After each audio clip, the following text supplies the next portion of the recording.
पिता श्री रामरूप उर्फ सुलही से आशीर्वाद पाकर पुत्र श्री वीरेंद्र निषाद प्रधान पद प्रत्याशी ग्राम भड़सार गोरखपुर के निवासी हैं। सभी नवयुवक के धड़कन की आन बान और शान, हर गरीब लाचार के मसीहा, एक अच्छे समाज सेवक, सबके चहेता, गांव के बेटा श्री वीरेंद्र निषाद, वीरेंद्र निषाद, वीरेंद्र निषाद। सभी जनता, सभी लोगों के कष्ट हरेंगे, पक्का वादा है, पूरा पूरा विकास करेंगे।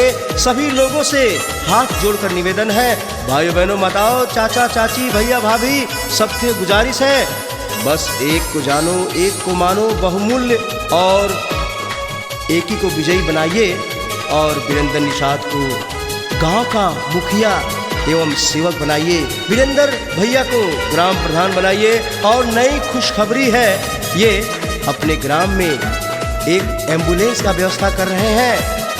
आप सबकी सहायता के लिए, आपको मुसीबत को दूर करने के लिए 24 घंटा आपकी सेवा में एम्बुलेंस रहेगा। आप कहीं भी हॉस्पिटल, दवाखाना, बाजार, कहीं भी जाना हो, हर कार्य के लिए याद रखिए, बस वीरेंद्र भैया को याद रखिए। वीरेंद्र भैया को भारी मतों से जिताइए, इनको विजयी बनाइए। अगर सपने साकार करना है तो वीरेंद्र भैया को लाना है, प्रधान बनाना है। जय हो, जय हो, जय हिंद, जय भड़सार, जय पूरे गाँव समाज।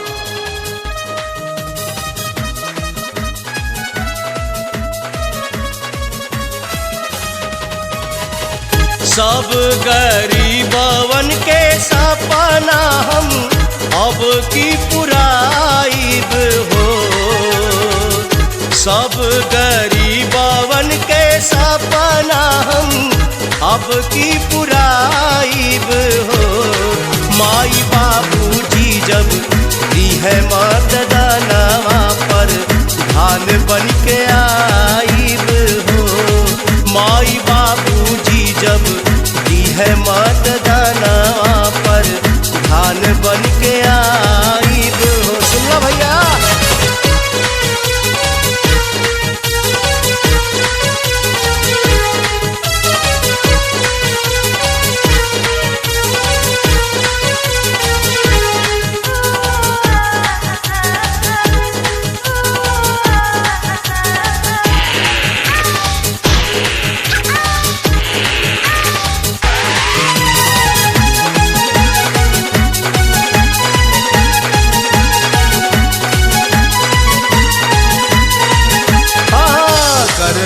विकास सब कमावा कराइब हो, जवन जवन करबे वादा सगरो निभाइब हो।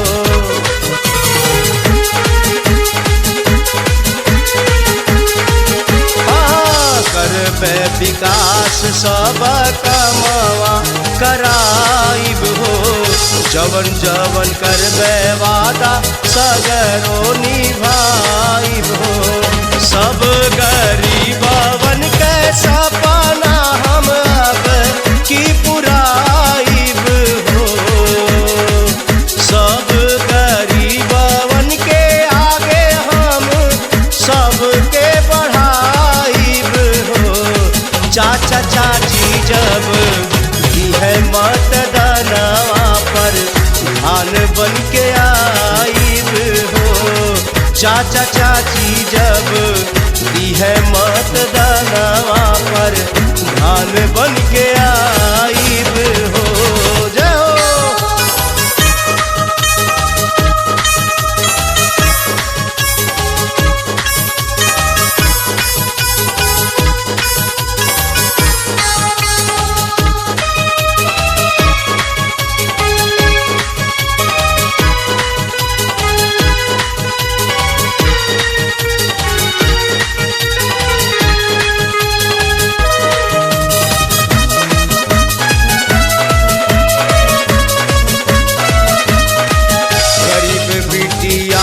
शादी में मदद हम कराइब हो, जितना बन सकी सेवा होता ना निभाइब हो।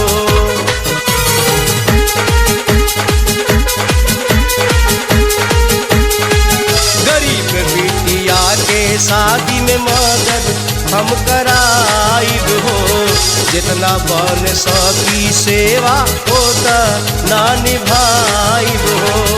सब गरीबन के सपना हम अब की पुराइब हो।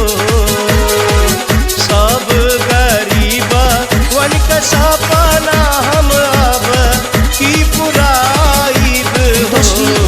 माई बाबू जब है मंडना पर धान बन के आइब हो। माई बाबू जी जब है मंडना पर धान बन के आइब हो। सबके चहेता गांव के बेटा श्री वीरेंद्र निषाद सभी जनता सभी लोगों के कष्ट भरेंगे। पक्का वादा है, पूरा विकास करेंगे। सभी लोगों से हाथ जोड़कर निवेदन है, भाई बहनों माताओं चाचा चाची भैया भाभी सबसे गुजारिश है, बस एक को जानो एक को मानो बहुमूल्य और एक ही को विजयी बनाइए और वीरेंद्र निषाद को गाँव का मुखिया एवं सेवक बनाइए। वीरेंद्र भैया को ग्राम प्रधान बनाइए। और नई खुशखबरी है, ये अपने ग्राम में एक एम्बुलेंस का व्यवस्था कर रहे हैं।